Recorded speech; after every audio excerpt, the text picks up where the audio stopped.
আমপাল গ্রামবাসীর আতঙ্কের আরেক নাম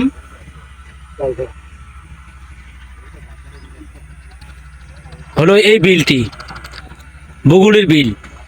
আপনি এখনের যুগের ছেলেদেরকে যদি বলা হয় যে এই পার থেকে ওই পার, অর্থাৎ এক পাশ থেকে আরেক পাশ, কেউ কিন্তু যাবে না। কিন্তু দেখেন এই যে আমাদের বড় ভাই কিন্তু পড়ছে, মুজা ভাই, তারপরে এই যে হাসেম নানা, বাড়ি মাধবপুর, দেখেন বিশাল একটা এরিয়া।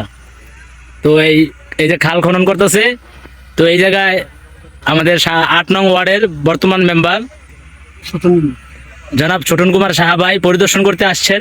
আমাদের মাননীয় চেয়ারম্যান মহোদয় খাল খনন করছে। তো বন্ধুরা, আপনাদেরকে আজকে এই বগুড়ি বিলের এরিয়াটা একটু দেখাবো, সাথে থাকেন সবাই।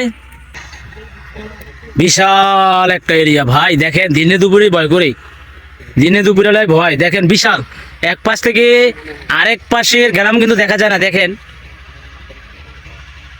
এক পাশের গ্রাম আরেক পাশে দেখা যায় না। আমপাল গ্রামবাসীর আতঙ্কের আরেক নাম কিন্তু এই বগুড়ি জলা।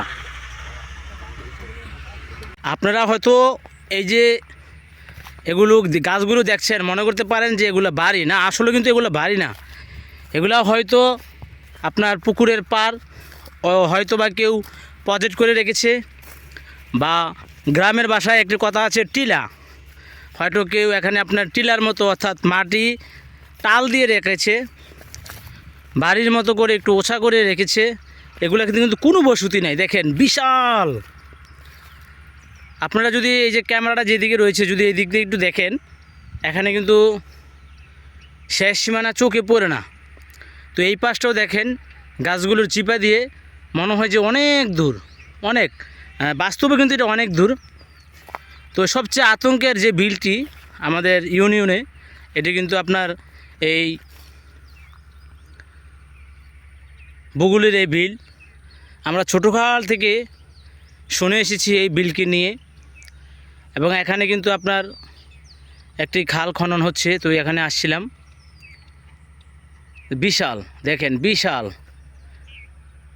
বিশাল একটি বিল এখানে, বিশাল। আপনারা হয়তো ভিডিও দেখেই অনুভব করতে পারবেন কত বড়। এবং আপনার এই পার থেকে ওপার হাইটে গেলে কিন্তু প্রায় আধা ঘন্টার উপরে লাগবে, আধা ঘন্টার উপরে লাগবে যদি আপনি এক পাশ থেকে আরেক পাশ হেঁটে যেতে চান। আর হাঁটা ছাড়া তো কোনো উপায় নেই। বিশাল একটি বিল।